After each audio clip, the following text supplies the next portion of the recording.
जिल्ह्यातील केस तालुक्यातील मस्साजोगचे सरपंच संतोष देशमुख यांची 9 डिसेंबर 2024 मध्ये निगृण हत्या करण्यात आली होती। हत्येपूर्वी त्यांचा निर्दयपणे छळ करण्यात आला, ज्याचे व्हिडिओ आणि फोटो समोर आले होते। त्यांच्या हत्येनंतर रिक्त झालेल्या जागेवरील पोटनिवडणुकीसाठी 28 एप्रिल रोजी मतदान झालं।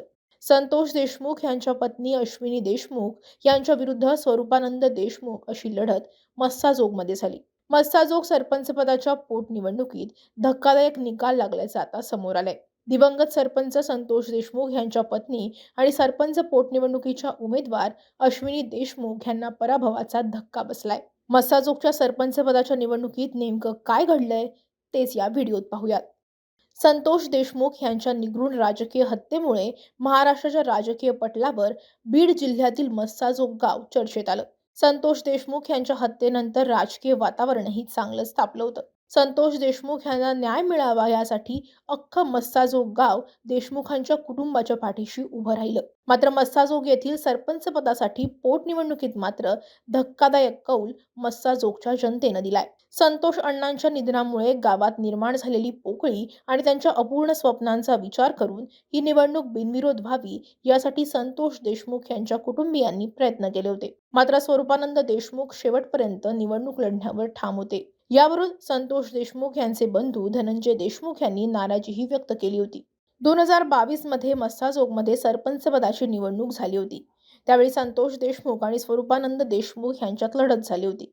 संतोष देशमुख यांनी 9 मतांनी विजय प्राप्त केला होता।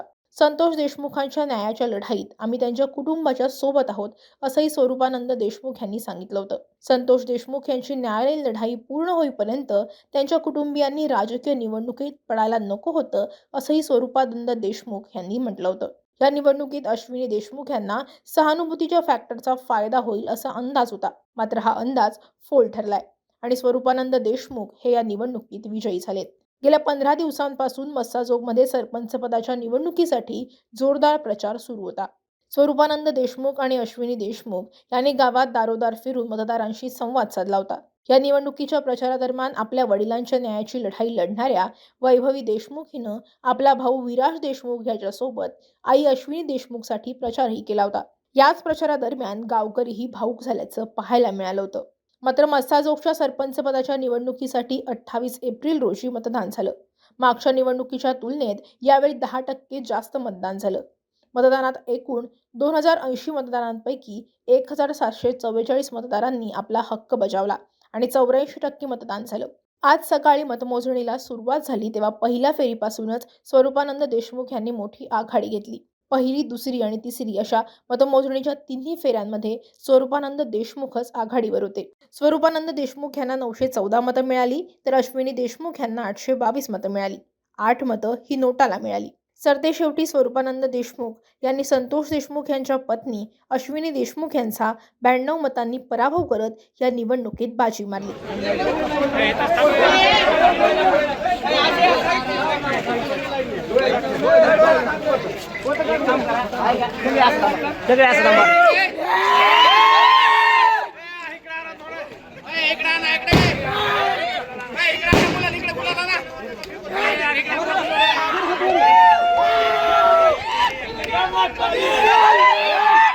या निकालानंतर मस्साजोगचे नवनिर्वाचित सरपंच स्वरूपानंद देशमुख यांनी प्रसार माध्यमांशी संवाद साधलाय।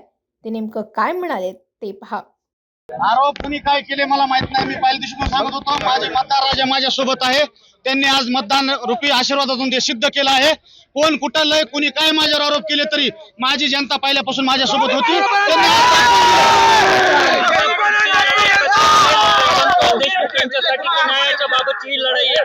मी पहिल्या बी सांगितलंय, मी या दोघर बी त्या लढाईमध्ये पुढे होतो आणि इथून पुढे बी सदैव मी संतोष देशमुखच्या न्यायाच्या लढाईमध्ये समोर असतो। हा विजय ही माझी जनता आहे, माझे जे तरुण वर्ग आहेत ज्यांनी दिवसाचा रात्र केला त्या सगळ्या तरुण मित्राचा हा माझा विजय, माझ्या जनतेचा विजय, माझ्या गावातील स्वाभिमानी मतदारांचा विजय। हा काय नेमका विश्वास तुमच्यावरती मतदारांनी ठेवला? येणाऱ्या काळामध्ये फक्त गावातले आमचे काम कोण करू शकतो हे जनतेने ओळखून घेतलं आणि त्याच्यानुसार मला त्यांनी विजय केले। अश्विनी देशमुख यांच्या पराभवानंतर धनंजय देशमुख यांनी प्रतिक्रिया दिली आहे। धनंजय देशमुख नेमकं काय म्हणाले ते पहा। याचं मुख्य कारण असं आहे की माझ्या भावाची हत्या झाल्यानंतर सलग 16 महिने 26 फेब्रुवारीपर्यंत जिथं मुख्य आरोपीचा जामीन फेटाळला त्या दिवसापर्यंत आणि आजपर्यंत जो वेळ न्यायालयीन प्रक्रियेमध्ये, रस्त्यावरच्या लढाईत किंवा या दुःखात माझा म्हणजे कुटुंबाचा आणि आमच्या सगळ्यांचा जो वेळ गेला, त्या वेळामुळे जे रोजचं गावकऱ्यांसोबतची माझी देवाणघेवाण होती, गावकऱ्यांसोबतचा जो सलोखा होता, तो सलोखा कायम आहे. परंतु त्याला मला वेळ देता आला नाही जसा द्यायचा तसा प्रॉपर. म्हणून या गोष्टीला मला सामोरे जावं लागतंय. तर तो जो झालेला पराभव आहे, तो मला मान्य आहे. आता नेमकं पुढं सामाजिक कार्य कशा पद्धतीने चालणार आहे आणि संतोष अण्णांचा वारसा देखील कशा पद्धतीने चालेल?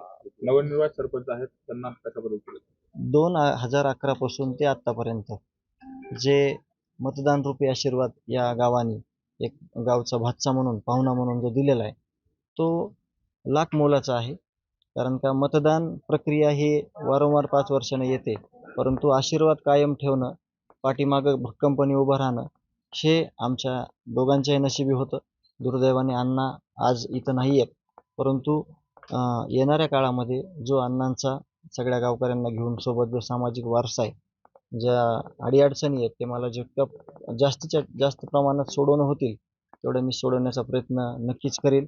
आणि हा जो पराभव झालेला आहे, तो मला मान्य आहे. आणि याच्यानंतर गावाची एक चांगली ओळख जशी अण्णांनी केली होती, तशीच या गावाची ओळख व्हावी आणि चांगले शाश्वत कामं व्हावे, अशी मी अपेक्षा करतो आणि विजयी उमेदवाराला शुभेच्छा देतो. आता गावात जे न्यायालयीन लढाई आहे आणि संतोष अण्णांचा निर्वाचित लढाई आहे, त्याच्यावरती काही परिणाम होईल का? आणि गाव नेमकं त्या लढाईमध्ये कसं होतं? नाही, 1%ही त्या लढाईमध्ये, न्यायालयीन लढाईमध्ये गावाचं काही चुकीचं होणार नाही. सगळे सोबत आहे. त्या न्यायाच्या लढाईमध्ये ही राजकीय लढाई होती. काल 5 वाजता, 5:30 वाजता संपली. आज निकाल लागला. एक जण विजय झाला, एक जण पराभव झाला. तो राजकीय विरोध किंवा राजकीय काही देवाणघेवाण झालेली आरोप प्रत्यारोप ते संपले. न्यायाच्या लढ्यामध्ये सगळं गाव माझ्यासोबत आहे आणि मी गावासोबत. ही पोटनिवडणूक जिंकल्यामुळे आता स्वरूपानंद देशमुख यांना 18 महिन्यांचा कालावधी सरपंच म्हणून मिळणार आहे.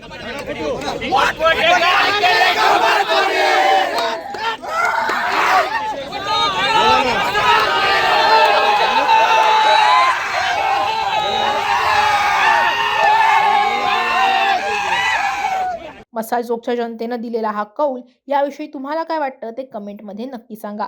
हा व्हिडिओ आवडला असेल तर लाईक आणि शेअर करायला विसरू नका. असेच व्हिडिओ पाहण्यासाठी महाराष्ट्र टाइम्सचं यूट्यूब चॅनल सबस्क्राईब करा. हा व्हिडिओ तुम्ही शेवटपर्यंत पाहिलात त्यासाठी धन्यवाद.